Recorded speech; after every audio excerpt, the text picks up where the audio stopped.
Buenos días, queridos estudiantes. Vamos a continuar con nuestra lección que hemos dejado la anterior semana, pero antes vamos a hacer una pequeña meditación. Vamos a leer el libro de Salmos, capítulo 34, versículo 13, que nos dice: Guarda tu lengua del mal y tus labios de hablar engaño.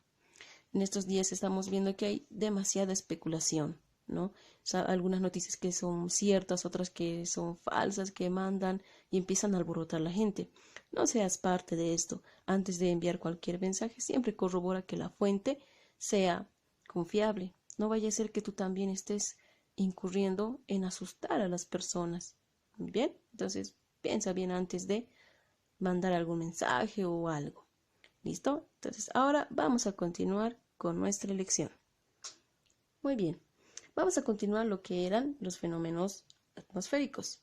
La anterior semana hemos visto qué es el cambio climático. Ahora vamos a ver qué serán los fenómenos atmosféricos. ¿Y qué son?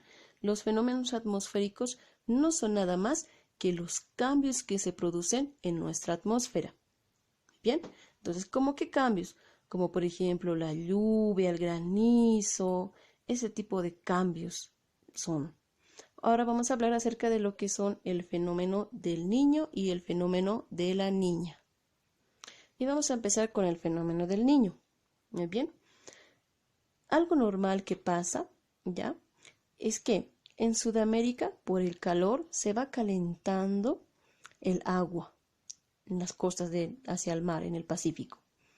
Cuando esto pasa, las corrientes marítimas empujan el agua caliente de Sudamérica hacia Asia, ¿ya?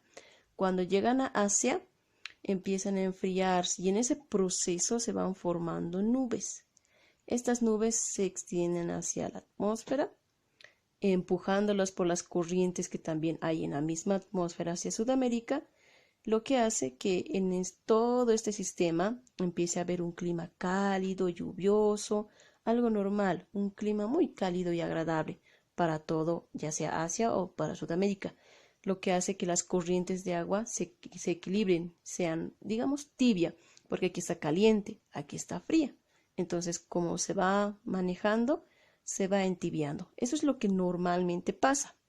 Pero ahora, cuando ocurre el fenómeno del niño, nuestra cantidad de agua aquí de golpe por las corrientes marítimas se van enfriando y calentando bruscamente, lo que hace que se empuje con mucha mayor fuerza las nubes hacia Sudamérica y en Sudamérica haya unas lluvias mucho más de lo que generalmente hay, con mucha más fuerza, más torrenciales. ¿Y qué pasa en Asia? En el otro lado, deja de llover y el agua se vuelve fría. Entonces, en este lado, en Asia, empieza a secarse y en nuestro lado, en Sudamérica, empieza a haber lluvias mucho más fuertes, lo que provoca ¿qué? Inundaciones, extremos ríos se desbordan, todo ese cambio climático, ¿no? ¿Por qué? Porque las corrientes marítimas y las corrientes de la atmósfera cambian, han cambiado tan bruscamente que es mucho más fuerte su movimiento y eso hace que las nubes, en vez de que se reparta y todo se vuelva cálido como generalmente es, lo empuje llevando las nubes solamente a Sudamérica y empezando a llover torrencialmente. Muy bien, ese es el fenómeno del niño. Ahora bien, en el caso del fenómeno de la niña, ocurre al revés. De la misma forma, por el cambio climático, estas aguas en Sudamérica, las aguas calientes que tienen acá, se las va llevando hacia Oceanía, hacia Asia también, ¿no? Y aquí el agua se vuelve fría. ¿Y qué pasa en Asia?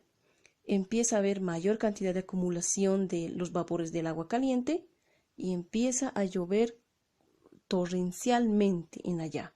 ¿Y qué pasa en Sudamérica? En Sudamérica nosotros tenemos una sequía extrema también. Al rato, el niño a nosotros nos provocaba mucha más lluvia e inundaciones. Ahora el fenómeno de la niña hace que tengamos sequía en Sudamérica y en el lado de Asia empieza a haber una lluvia intensa, inundaciones, maremotos y demás en esas épocas. ¿Cuándo se presenta? Generalmente por los meses entre diciembre hasta febrero más o menos. Y este fenómeno o estos fenómenos, ¿cuándo aparecen? Aproximadamente entre cada 2 a 5 años. Puede ver que este año tengamos eso o no. En nuestro país pasa algo muy similar. Si nosotros nos damos cuenta, tenemos un clima cálido por el lado de Beni, Pando y Santa Cruz y un clima más seco por el lado de La Paz, Oruro, incluido Tarija. Estos dos fenómenos, el niño y la niña, aparecen justamente en estas épocas.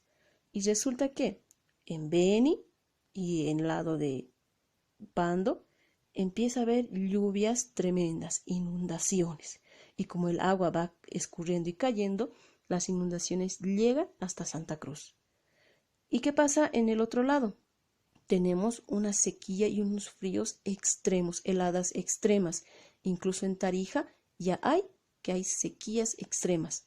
Mientras un lado del país se inunda, el otro se está muriendo de calor y de sequía, no hay agua. Entonces, estos fenómenos son muy importantes para que nosotros tengamos también conocimiento. Ahora vamos a ver un fenómeno más que les parecerá algo curioso. Muy bien, ahora vamos a explicar el fenómeno atmosférico de la nieve, de dónde viene y cómo se forma. Muy bien, vamos a comenzar. Muy bien. Recuerden que empieza a llover y hay concentraciones de agua en todo lugar. Como a medida que va haciendo calor, como ahora estamos empezando, estamos ya por abril y empieza a calentar un poquito más de lo usual, nuestras agüitas, ya sea de los lagos, ríos y demás, poco a poco se empiezan a evaporar, formando unas pequeñas nubes. Estas nubes van subiendo, elevándose cada vez más a la atmósfera, empiezan a ser empujados por los vientos normales en la atmósfera, ¿ya? Y empiezan a enfriarse. Por julio, agosto, nosotros vamos a ver que hace más frío.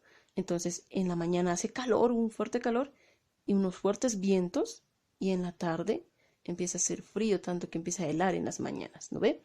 Entonces, estas nubecitas que se van formando poco a poco, ¿ya?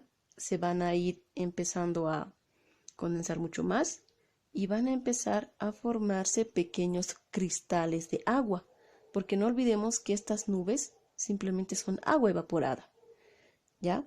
Entonces empiezan a formarse pequeños cristalitos y por el peso de cada copo de esta nieve empieza a caer delicadamente a la tierra, provocando la nieve. No es un fenómeno difícil, si se habrán dado cuenta. Es algo muy bonito y muy simple que sucede. Simplemente el agua se evapora, se forma una nube, empieza a enfriar, haciendo que se empiecen a cristalizar y empieza a caer poco a poco la nieve, ¿no? Entonces es un fenómeno muy bonito y ustedes lo van a ver. Cuando empieza a nevar, cuando empieza a aparecer las primeras nieves, más o menos por los meses de noviembre. Cuando eso pasa en el campo, quiere decir que es momento de cosechar. ¿Por qué? Porque ha estado seco todo ese tiempo y con la primera nevada empieza a humedecerse y es como un indicador que en los campos tienen para empezar a sembrar papa, por ejemplo. La tierra está húmeda y puede sembrarse, porque después de eso vuelve otra vez a hacer un poco de frío y empiezan las lluvias, justo para que rieguen las plantitas y empiecen a salir los primeros brotes de papa. Bien, entonces, como se habrán dado cuenta, los fenómenos atmosféricos son muy, muy simples de suceden en nuestra atmósfera y a veces hay cambios muy bruscos por la contaminación, que estos fenómenos tan bellos que están apareciendo, pues simplemente desaparezcan o se vuelvan un poco más fuertes y en vez de disfrutarlos, nosotros estamos teniendo miedo de ellos y no hay que tenerlo. Todo es una maravilla de Dios. Bueno, para terminar, ahora, ¿qué es lo que tienen que hacer? En las copias que yo les envié, hay un pequeño cuestionario al final de todo. Entonces, ¿tú qué vas a hacer? Vas a responder las preguntas de ese cuestionario. Hay una, si no mal recuerdo, que es de las capas atmosféricas que tienes tú que dibujar, no escribir, simplemente es dibujar capas, capa por capa. ¿Listo? Y un pequeño reto que también les estoy dejando. ¿En qué consiste? Ustedes me van a enviar una fotografía con el hashtag aquí casual y ¿en qué va a ir en estos puntitos? Puedes utilizar una de las 4 R's. Aquí casual, reciclando agua o reutilizando agua. O aquí casual reciclando material orgánico o cualquier actividad que ayude a preservar y cuidar nuestro planeta. ¿Listo? Entonces tú te sacas una fotito y me envías aquí con el pequeño enunciado que les dejé y ese es su pequeño reto. Que tengan una linda semana y no olviden siempre orar.